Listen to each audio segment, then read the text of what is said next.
वही अब बड़ी सौगात की बात करते हैं। 16 जुलाई यानी कल के दिन प्रधानमंत्री नरेंद्र मोदी बुंदेलखंड एक्सप्रेसवे की सौगात देने वाले हैं।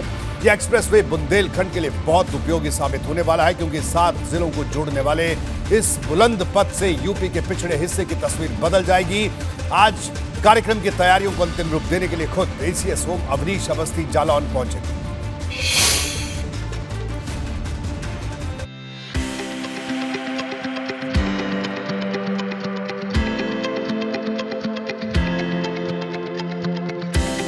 बुंदेलखंड के विकास का बुलंद पथ बनकर तैयार हो चुका है।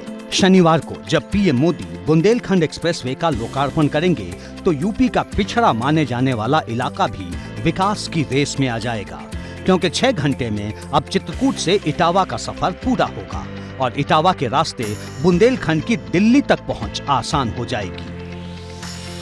ये उम्मीदों का वो एक्सप्रेसवे है जिस पर विकास के फर्राटा रेस का काउंटडाउन चल रहा है। बुंदेलखंड एक्सप्रेसवे के तैयार होने के बाद पर्यटन भी बढ़ेगा और उद्योग भी, यानी मोदी योगी का ड्रीम प्रोजेक्ट जब जनता के पास पहुंचेगा तो संभावनाओं का आसमान नजर आने लगेगा।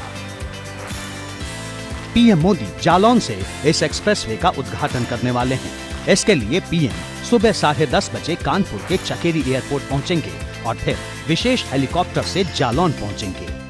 बीती 3 जून को प्रधानमंत्री नरेंद्र मोदी कानपुर में थे, परौख गांव पहुंचे थे, राष्ट्रपति रामनाथ कोविंद के गांव में एक कार्यक्रम में शिरकत कर रहे थे और उसी दिन कानपुर में नई सड़क में, जहां पर मैं मौजूद हूं, अराजक तत्वों ने हिंसा का नंगा नाच खेला था और जबरदस्त हिंसा हुई थी। उसको लेकर के उसके मद्देनजर काफी इंतजाम किए गए और आपको दिखाएं, सुरक्षा के एक बार फिर से इंतजाम हो रहे हैं, क्योंकि प्रधानमंत्री नरेंद्र मोदी बुंदेलखंड एक्सप्रेसवे का लोकार्पण करने आ रहे हैं और उसको लेकर के ड्रोन से निगरानी रखी जा रही है कि इस बार कानपुर का माहौल ना बिगड़े। पीएम के जालौन पहुंचने से पहले सारी तैयारी पूरी कर ली गई है। अधिकारियों की मौजूदगी में उद्घाटन कार्यक्रम का रिहर्सल भी किया जाएगा। एसीएस होम अवनीश अवस्थी खुद जालौन पहुंचे, हर जगह का बारीकी से जायजा लिया।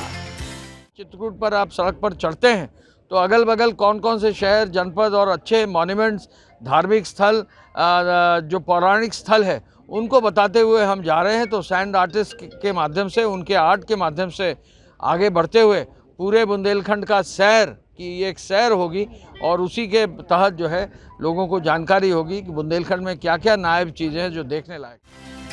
पीएम मोदी जालौन में जनसभा को भी संबोधित करेंगे। लोगों के बैठने के लिए पंडाल भी सजाया गया है। पीएम बुंदेलखंड की धरती से विकास की गाथा सुनाएंगे, क्योंकि कोरोना काल के बावजूद 296 किलोमीटर का ये एक्सप्रेसवे सिर्फ 28 महीनों में बनकर तैयार हो गया।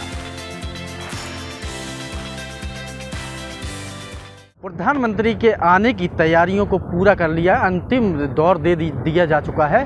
हम आपको बता दें, कल प्रधानमंत्री नरेंद्र मोदी यहाँ पर बुंदेलखंड एक्सप्रेसवे का उद्घाटन करेंगे और ये बहुत बड़ी सौगात, जो बुंदेलखंड के लिए सबसे बड़ी सौगात मानी जा रही है, वो बुंदेलखंड की जनता को सुपुर्द करेंगे। इस बुंदेलखंड एक्सप्रेसवे के बन जाने से बुंदेलखंड की जनता का, जो अरसे से, एक लंबे अरसे से विकास का इंतजार कर रही थी, आज वो बुंदेलखंड की जनता का कल के बाद सपना पूरा होने जा रहा है। यानी हर चीज तैयार है, सिर्फ पीएम मोदी के जालौन पहुंचने का इंतजार है। बुंदेलखंड के विकास में जैसे ही पीएम मोदी बूस्टर डोज लगाएंगे, यूपी के पास 4 एक्सप्रेसवे हो जाएंगे। उधर गंगा एक्सप्रेसवे के रूप में 5वें एक्सप्रेसवे का काम भी तेजी से चल रहा है।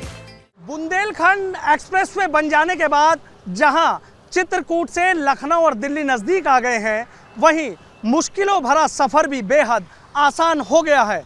कुछ इसी की तर्ज पर मेरठ से प्रयागराज तक बनने जा रहा गंगा एक्सप्रेसवे कहीं ना कहीं उत्तर प्रदेश के लिए एक उम्मीद की नई किरण लेकर आ रहा है। 594 किलोमीटर लंबे इस गंगा एक्सप्रेसवे के बन जाने के बाद उत्तर प्रदेश की अर्थव्यवस्था को भी नई ऊंचाइयां मिलेंगी।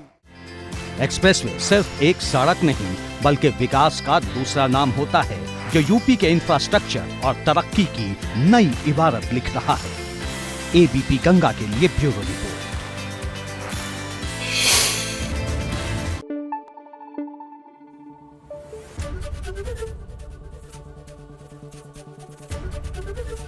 एबीपी गंगा, खबर आपकी, जुबान आपकी।